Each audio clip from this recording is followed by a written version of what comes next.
Hello दोस्तों, नमस्ते, जय माता दी। अपने चैनल सोनम आदिलोकित नेहा आदिलोकित दोनों पे आप लोग का स्वागत करती हूँ। छोटा सा बहुत प्यारा सुबह का उठान गीत लेके आई हूँ। आप लोग सुनिएगा, फुल वॉच करिएगा, कमेंट बॉक्स में ज़रूर बताइएगा कि हमारा शोहर गीत आप सबको कैसा लगा। तो चलिए मैं सुनाती हूँ, आप लोग सुनिए और कमेंट बॉक्स में ज़रूर बताइएगा। बोल गया कागा दुअरवा पे होई गए लाल आंगनवा में। बोल गया कागा दुअरवा पे होई गए लाल आंगनवा में, होई गए लाल आंगनवा में। सासू जो आई है देवता मनने को, सासू जो आई है देवता मनने को। पहिरई पियरी अंगनवा में,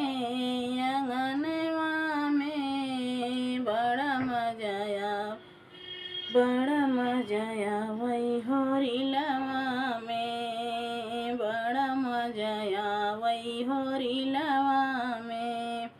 भूल गया कागा दुअरवा पे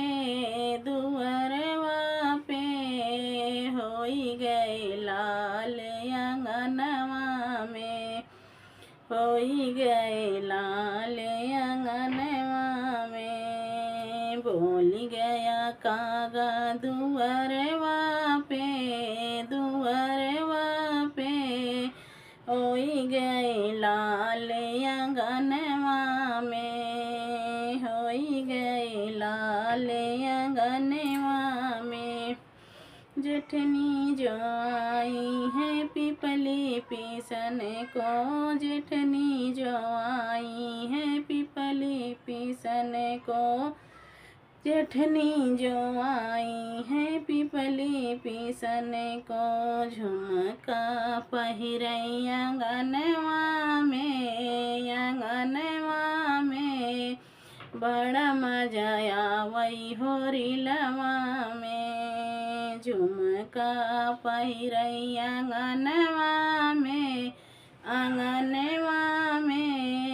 बड़ा मजाया वही होरिलवा में। बोल गया कागा दुअरवा पे बड़ा होई गए लाल आंगनवा में, होई गए लाल आंगनवा में। ननदी जो आई है कजला रचन को, ननदी जो आई है कजला रचन को। कंगना पहिरई आंगनवा में, बड़ा मजाया वही होरिलवा में, बड़ा मजाया वही होरिलवा में। बोल गया कागा दुअरवा पे होई गए लाल आंगनवा में, होई गए लाल आंगनवा में। बोल गया कागा दुअरवा पे होई गए लाल आंगनवा में।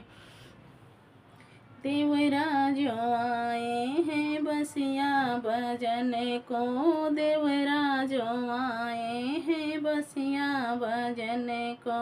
घड़िया पैरई आंगनवा में होई गए लाल आंगनवा में। घड़िया पहिरई आंगनवा में, बड़ा मजाया वही होरिलवा में, बड़ा मजाया वही होरिलवा में। बोल गया कागा दुअरवा पे